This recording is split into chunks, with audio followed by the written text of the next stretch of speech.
From the Whitman Armory in Whitman, Massachusetts, it's the NEABF on ABT. Peter McGowan with John Horrigan and Paulie Stivaleta. Tonight we're going to be bringing you boxing. All boxing television on ABT. And Paulie, Paulie, of course, is the former welterweight champion of New England, 1957.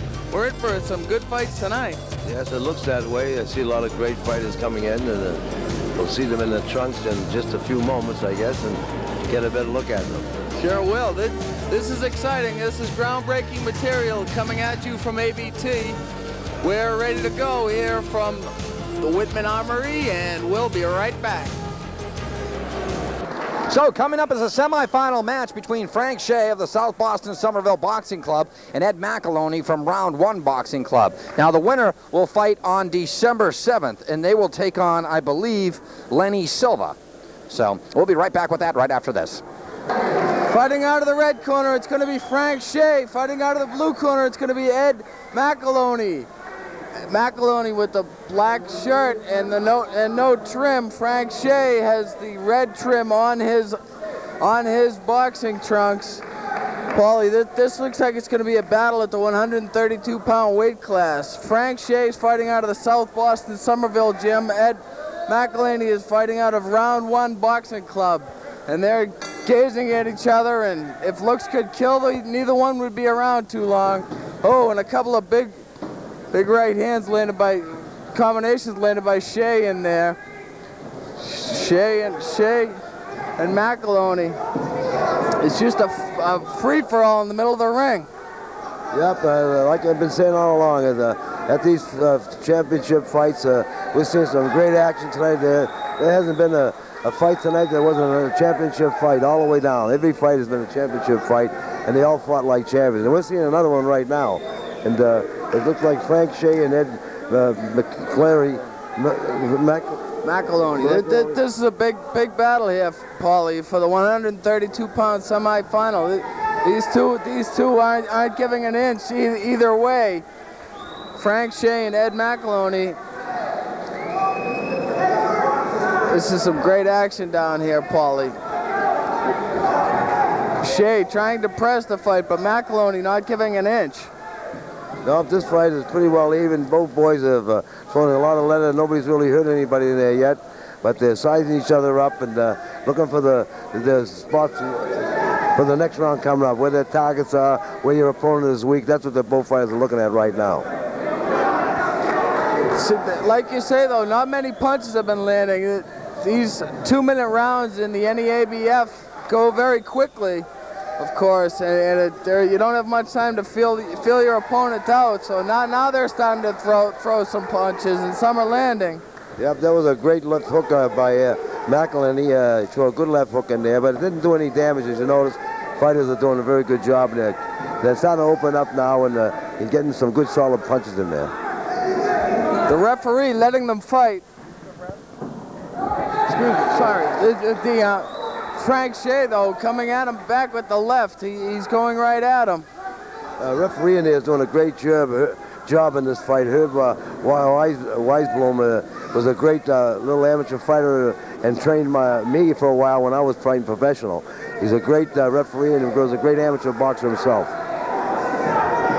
Well, this action here in the NEABF is very hot and heavy, as we've got Shea versus McAloney, a couple of Irishmen at the 132-pound weight class, and they're just letting it all hang out tonight, Paul. Yeah, that was a tremendous right hand right over my head there by Shea. It was a great right hand. They didn't follow up with a left hook, but now they're getting into some real action here.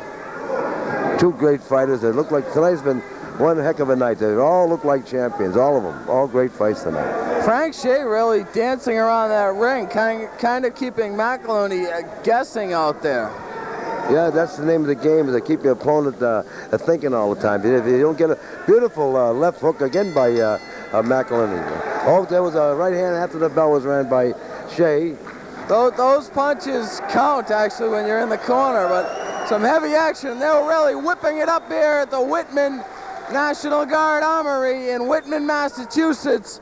Paulie, we're sitting right next to the judges' table, be it, of course, that ABT does not have any bearing in the judgment tonight. This is only exhibition. This is not competition. This is competition only for exhibition. Please, no wagering. But there's some pretty heavy action in this 132-pound fight, Shea and McAloney. Yep, they're two good fighters, and we've been seeing a great fights tonight all night. Like I say again, they're all championship fights, and they all look like champions. We're seeing some real good boxing tonight, and those people that didn't show up to see this fight, even though we got a crowded hall, shame on them. And I think fights like this, especially people like Bernie Doherty, commissioner, who was responsible for making these fights happen. Great commissioner.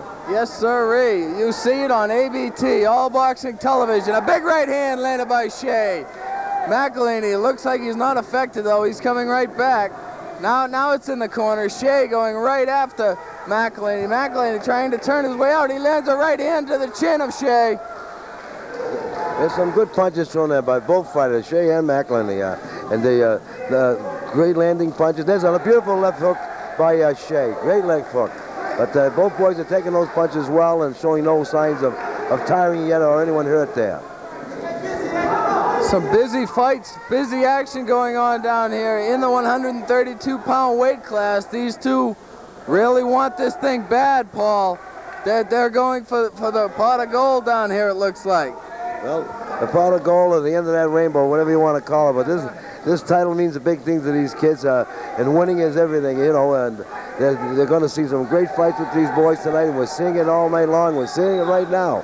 And great punches thrown by them. And I give a lot of credit to these schools and trainers for these kids that teach them and give their time and sacrifice to develop these kids into the fighters that they are today. It's great for being an American and to see fighters like this tonight.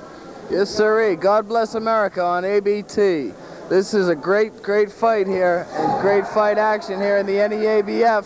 You watch the NEABF on ABT, and now you see Frank Shea trying to work over McAloney in the blue corner. Shea really keeping him in tight and landing the punches, the short little jabs in there. Well, Shea landed a tremendous overhand right over McAloney's left, and that's what kept McAloney in the corner. Shea kept the pressure on, and if he's got McAloney hurt, Shea's got to keep pressing him, keep the fight to him to weaken his opponent. These two, you'd never know if either one were weak, as they're both fighters are trying to press the fight forward.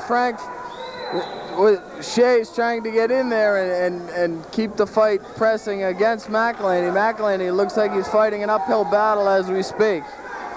Yes, he's doing well. Just at the middle of this round here, he's backing off a little bit. But Shea is keeping the pressure on, and these fighters are two great fighters, and they're showing great ability on both sides. And I really don't see any weakening of either fighter right now. Frank Shea seems to be trying to use that jab to keep McAloney away, Paulie. The left jab to try to set something up, perhaps?